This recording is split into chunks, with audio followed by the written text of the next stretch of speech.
everyone. Welcome back to CrunchTime Season 12, Episode 8. I'm Sarah Reinhart. This is Dylan Walton, and we have a new face here with us today. This is Nick Arvin. Nick, thank you for being here. Tell us a little bit about yourself. Thank you for inviting me on the show, Sarah. I'm so happy to finally be here. I'm a Boilermaker on the side, but Austin Peay, ride or die. Host of Locked On Boilermakers, the only daily Purdue show out there, and now I'm here for the first time on Crunch Time to talk everything Austin Peay. It's a pleasure to be here. Dylan, I'm going to shoot the same question to you. You're my inspiration, my hero. You're here every single day on Crunch Time. How are we feeling, Mr. Walton?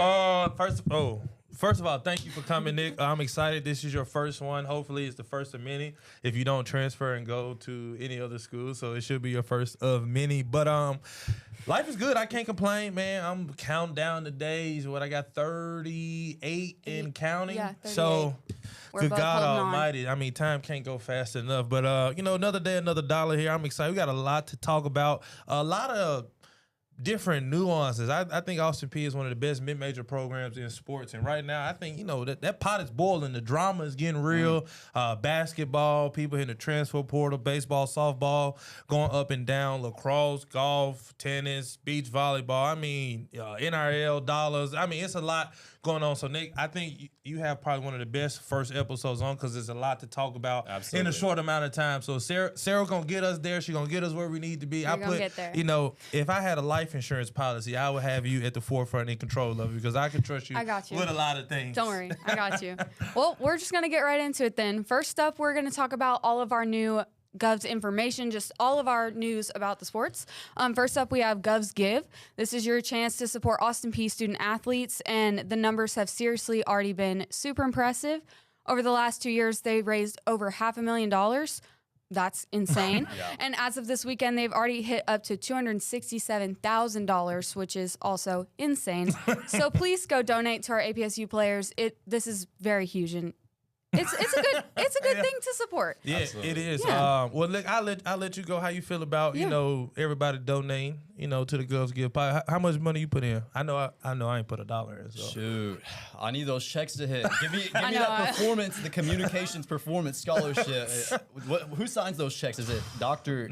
Barron or Mayberry? All right, well, whoever signs the checks, sign it for me so I can get into the Gov's Give. But it's a great opportunity. If you guys are out there, have some extra change. I know as college students, it gets kind of tight, but great organization, great thing that we're doing here, and anything to help build this community in Clarksville. It's really growing strong, and we see that with some of the news we're going to cover today, Dylan. Yep, I'm excited. Gov's Gives. I mean, I'm pretty sure a piece of that went to my guy CP3.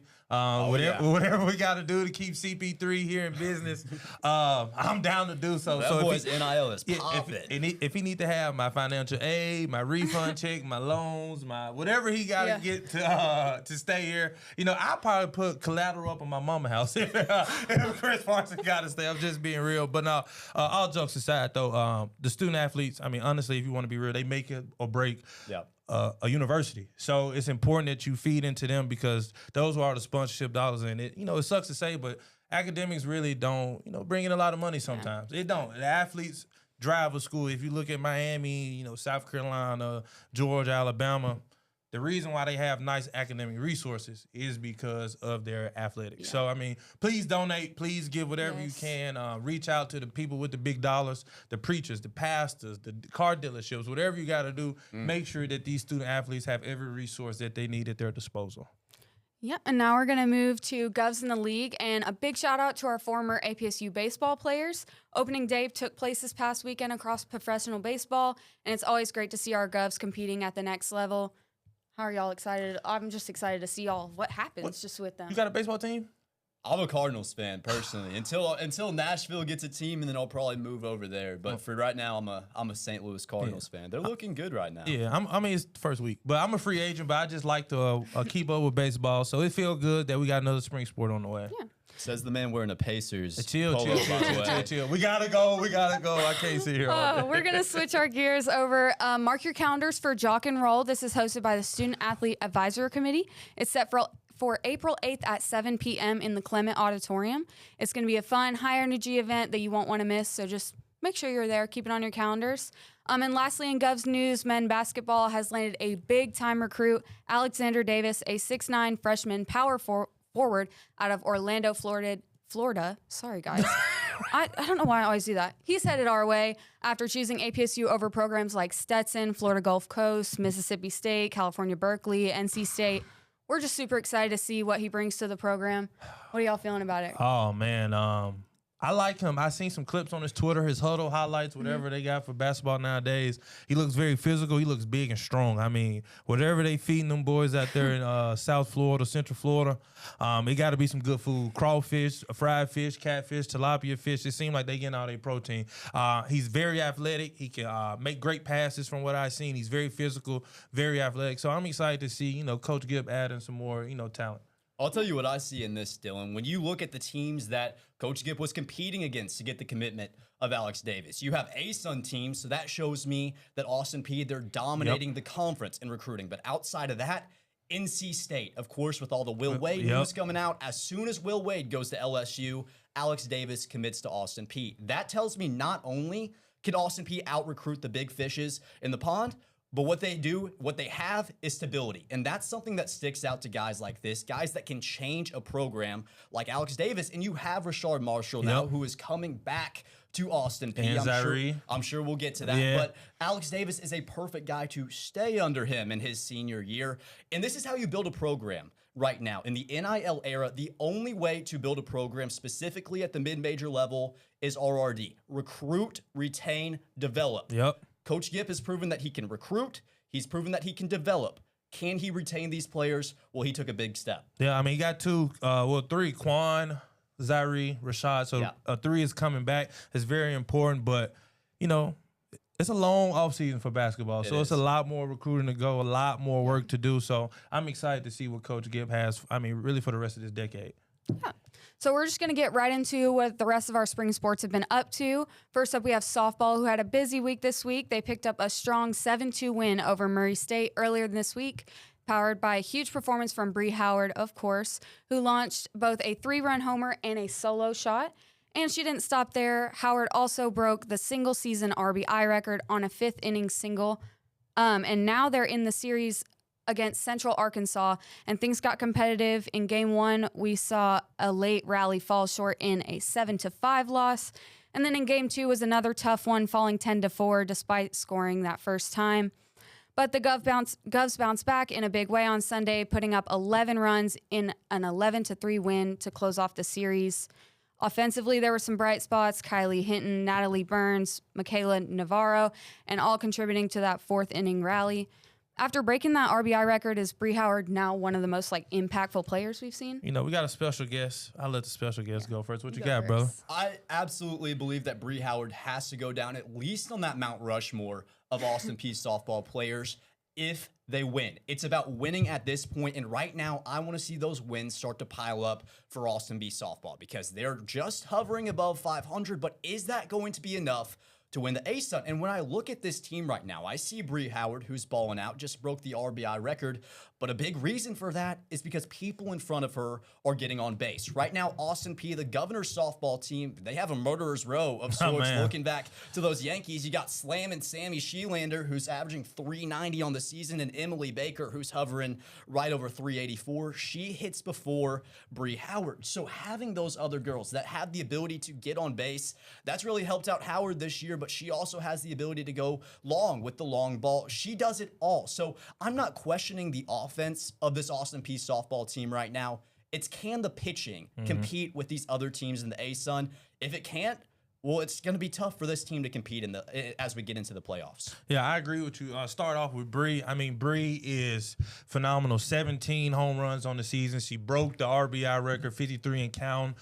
She's a top-tier player in the country. I looked up the stats. She's top 5 in home runs in NCAA. She's top 10 in RBIs. So when you put both of those together, and she's at the mid-major level, you asked that question about Coach Gibson retaining. Can Coach Cassie Stanfield retain Bree Howard? I mean, we just seen, I don't want to mispronounce her name, but Miss Najee out of Texas Tech.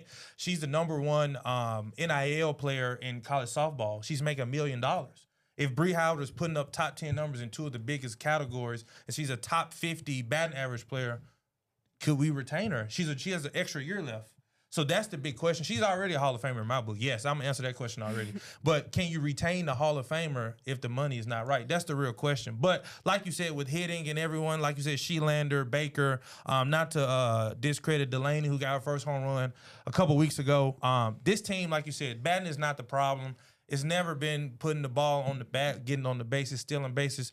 Baseball and softball, they create so many opportunities on the offensive side. But like you said, the defense, the pitching, the fielding. I mean, Bree Howard wears so many hats. I mean, she gets great catches in the outfield. She gets phenomenal, like just plays all around. But the pitching, like you said, we average like a 3.5 ERA for our pitchers. We see Elena Jones right now. She has a 3.12. She has 84 strikeouts on the season. But when you're the number one pitcher and have 8 losses, you know, you kind of give what you can get, but like Cameron Grayson, she has a 5 ERA and only 22 strikeouts, but she's only played in 10+ games.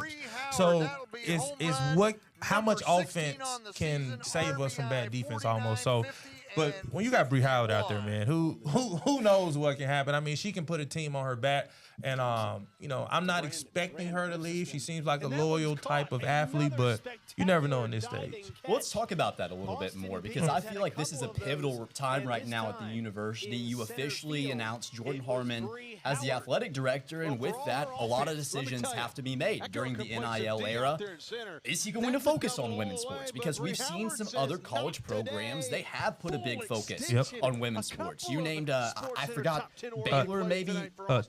Texas Tech, Miss Najee. I don't want to mispronounce that. So Texas Tech is a perfect example. Great women's volleyball team, great softball team, because they put a lot of emphasis on getting NIL money to those programs. So for Austin Peay right now, can you do that? I think if they're able to put a lot of focus in there, we're gonna have a great time going forward on the softball program. Yeah, I mean, when you look at women's lacrosse, that's like phase 1. I don't know how many phases they have.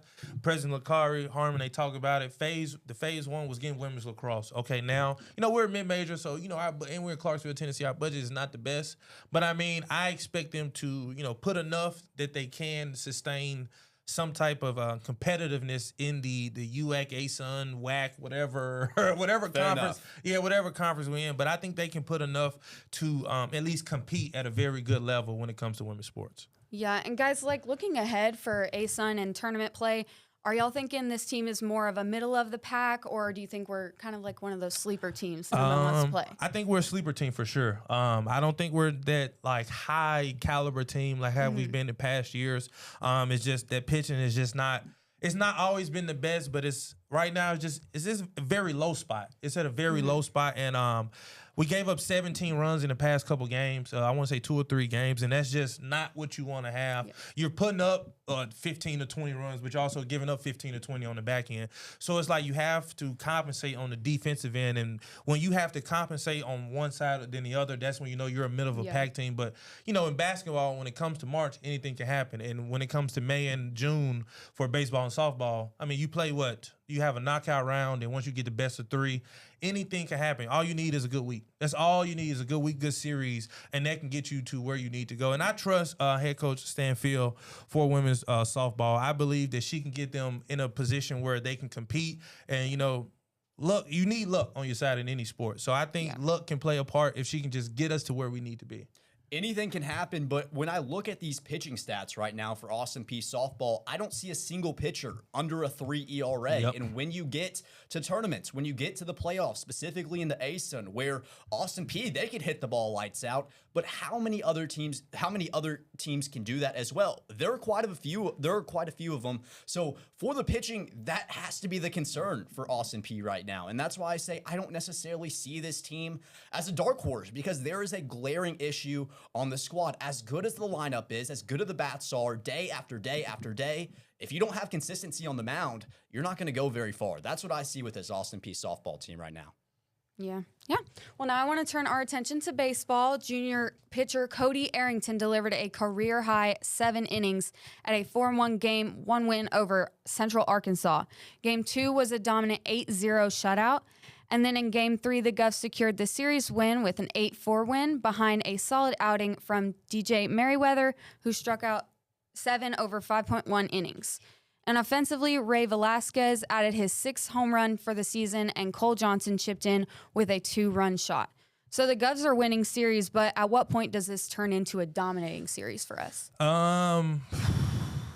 It's the nuances of the game. I know Will West is a big baseball guy. We talked about it last week, and I know we're probably gonna piggyback off of it a lot here this week. But it's the nuances. It's turning 2 when you need to get an out. Yeah. You need to retire the side. It's catching that deep outfield sac fly, and you need your center fielder, left fielder, your outfielders just to make a big throw and tag out at third. It's those things. It's not, and of course, it's the pitching. I mean, I'm not gonna harp on the pitching like how I did last week, ladies and gentlemen.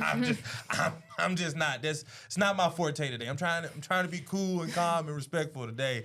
But the pitching last week against what was that, Lipscomb, just was not good. It was a little bit better against UCA, but like you said, Sarah, it's all about, yes, you were winning series, but we're starting to get into that deep part of ASUN play where we need to dominate series. And right now I'm just not seeing it from a full 9 innings. I'm seeing it, for maybe, 2 parts of an inning, 2 outs, or maybe, here and there, but I'm just not seeing it. And when we start getting those series sweeps, that's when I'll start to see a rolling fanning team that we've seen in the past be dominant and then get, to a certain part of ASUN play where we're beating the FGCUs, we're beating the Stetsons, we're beating the Jacksonvilles, we're beating those Florida teams who have controlled the ASUN portion of baseball for so long.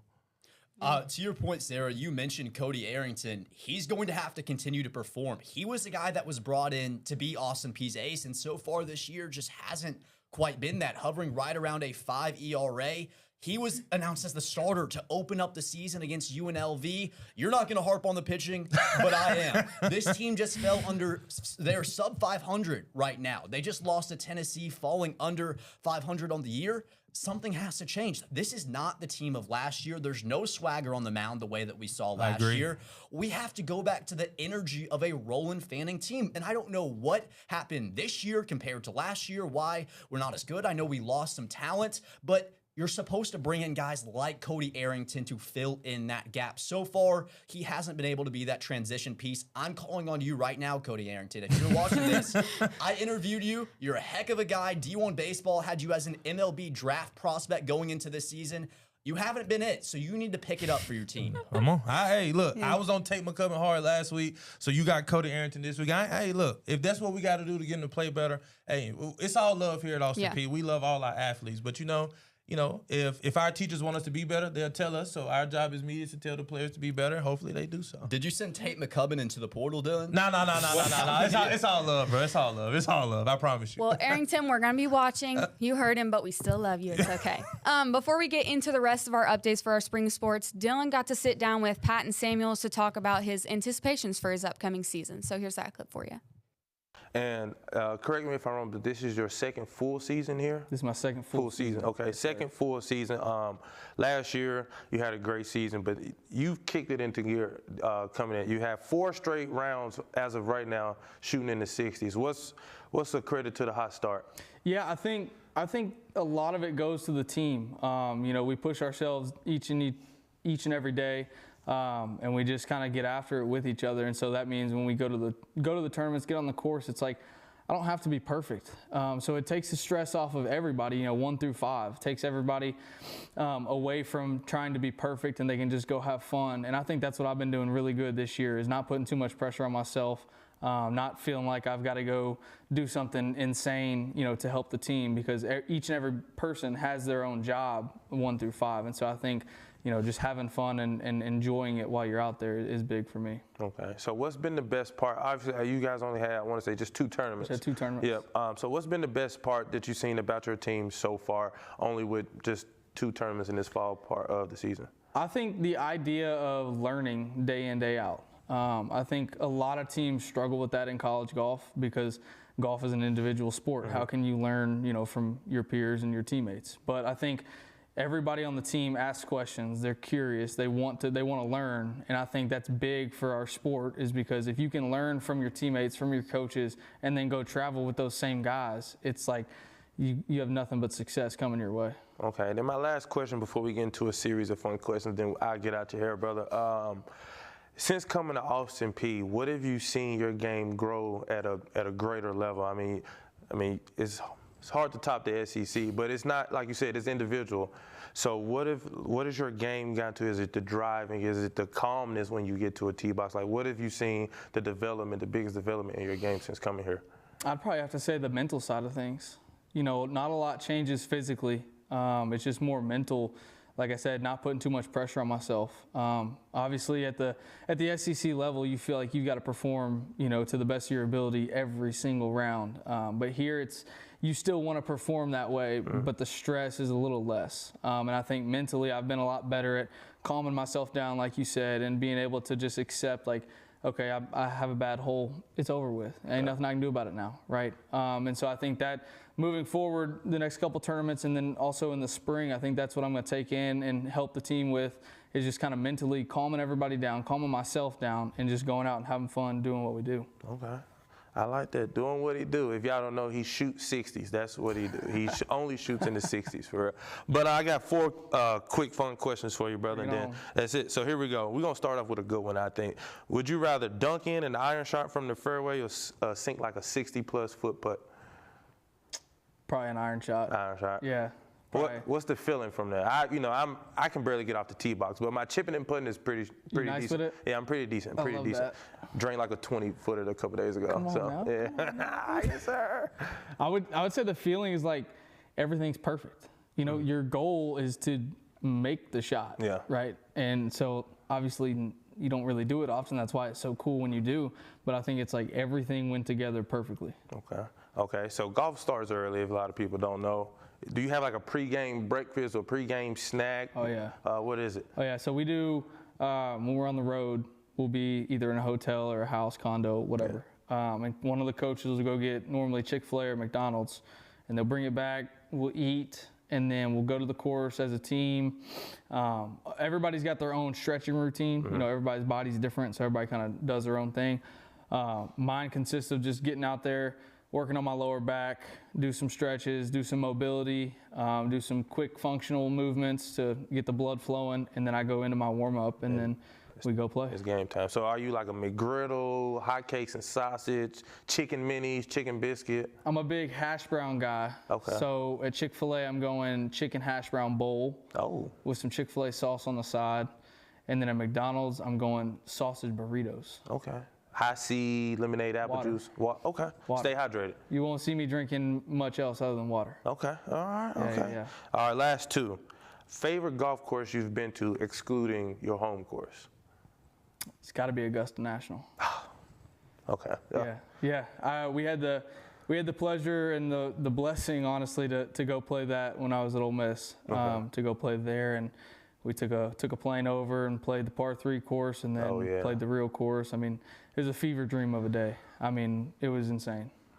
Nah, that's a bucket list. That's a bucket list for sure. That's a bucket list. I mean, I'm stoked to say I've played there. Yeah. It's awesome. Okay, last one. Do you have like a lucky shirt, color combo outfit type of thing, like before you got a game? So I used to when I was little, because I didn't get a bunch of shirts. You know, here I get shirts from Austin Peay, and every day, I'm every week. blessed enough to have a NIL deal with a shirt company. So, but when I was younger, it was a black shirt, Under Armour black shirt, and then khaki shorts, and I'd wear it every final round. So regardless of where I was, or if it was dirty or clean, I was wearing it final round. And I don't know why. I don't know why I picked that, but that was my mantra. The same socks and shoes too? Nah, just the same shirt and shorts. So you switch up the kicks, but not switch up the kicks. Whatever was clean. But you keeping. But I'm keeping the shirt and shorts, bro. It's crazy. It's crazy. Hey, you know, whatever works. Yeah. You know, whatever works. All right, guys, just make sure you stay tuned. Later in the week, we'll post that rest of that interview, and it'll be on our channel. We're just going to get into the rest of our updates. Women's tennis had a rough week. They fell 5-2 to North Florida and 4-0 to Florida International. The challenges didn't stop there. The Govs lacrosse also had a difficult week. They dropped games to Queens and Coastal Carolina, giving up a combined 36 goals. It's okay. We still love you. We're just going to be holding out for you. On a bit of a brighter note, though, the beach volleyball team went 2-2 at Shoals Beach Bash, picking up wins over Tuscaloosa and Spring Hill College. So that's a good little fun thing to end up on. Big win for the girls there. Big win for the girls. And then before we wrap it up, it's March, so obviously there's a lot going on in the sports world. We're going to go over a few of our little favorite moments from this week. The first one, we've got the buzzer beater versus Duke and LSU women's basketball. Jordan Wood to inbound.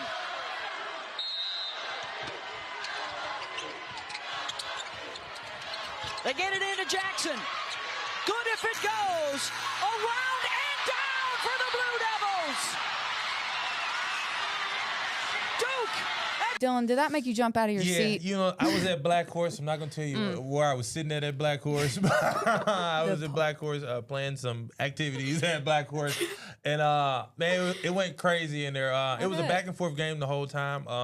I love women's basketball. That's what I do. I've been watching women's basketball for like 6 years, and I can tell you when it's a good game, it's a good game. So hate to see, you know, Big Foe, Flage go out like that, but I mean, hey, you got to follow your principles. Stay on your feet, hands up and contest, and then the rest would have been that. But you gave up an easy look, and that's what happens when you give up an easy look in March. That's what happens. And then we have another clutch moment in the UConn versus Duke game. We'll show you. Just to go.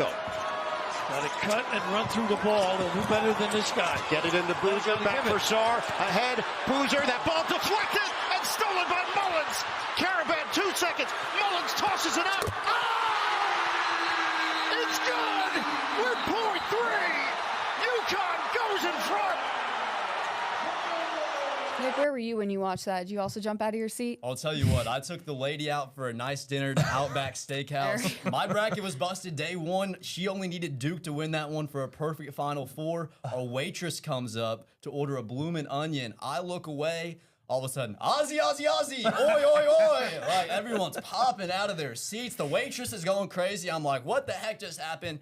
And my girlfriend's sad like this because Duke lost. But good for Greenfield, Indiana's Braylon Mullins. What a shot for the Hoosier. Purdue got beat on that. Danny Hurley, unfortunately, beat out Matt Painter for him. But what a shot for UConn. Not a big Hurley fan, but that's one that's going to go down in March Madness lore. Man, I'm a big Hurley fan, man. He's a psycho. You know, I'm with that psycho group. Put us in a group chat. Put me in the community on the Twitter Spaces. I'm a psycho. But what really stood out to me, you know, I'm an analyst on the side. It's the play before. It was the big three with about 60 seconds left. If you look at the action, it's in a way pissed. I'm going to get into my doctorate in basketball. The fake screen away, you see the loop around coming to distract the backside, and then boom, the fake pistol, boom, top of the key, deep three. That set it up. That set it up right there, and that led them to ultimately have one of the, I think, the number one moment in, you know, modern 2020 sports history right now. 100%. In the March Madness. Yeah, like that was one of the biggest moments. So that was really, you know, I took a nap, I was asleep, but I was at the Chili's location having a certain seat at a certain area again. Oh my gosh. And I've seen the halftime. I said, I'm going to end up taking a nap because I'm tired, but I promise you, when I wake up, I know UConn is going to make a comeback. And everybody know Duke is prone to choke. So, I mean, welcome to the brotherhood of Duke where you know, get to the pinnacle and then you just give up. All right, before we go, real quick, we're going to introduce a new segment on our show. Yep. We're going to call it CrunchTime Player of the Week. We're just going to pick our new favorite player. This week it goes to Bree Howard, of course, for her record-breaking performances and big-time impacts at the plate recently. Dylan, talk a little bit about her. I mean, I know we talk about her all the time. She's awesome, but Coach Stanfield, Jordan Harmon, President Lakari. I don't know what you got to do. I know we got $267,000 in the Gov Give, but we got to give a little bit more. We got to give a little bit. I know I mentioned Chris Parsons, but Bree Howard is second coming in that conversation. Bree Howard needs the Brinks truck. She needs the Bank, Navy, Federal, Chase, First Tennessee, First Horizon, Wells Fargo, whatever it need to be, you need to pay Bree Howard. yeah, we're going to keep updating that every week, so we'll have a new player for you. Thank you again for joining us on Crunch Time Season 12, Episode 8. I'm Sarah, Dylan, and Nick. There's plenty to support, plenty to watch. We'll be right back here next week. Make sure to follow our socials, and we'll have them popping up. And as always, subscribe and go Govs.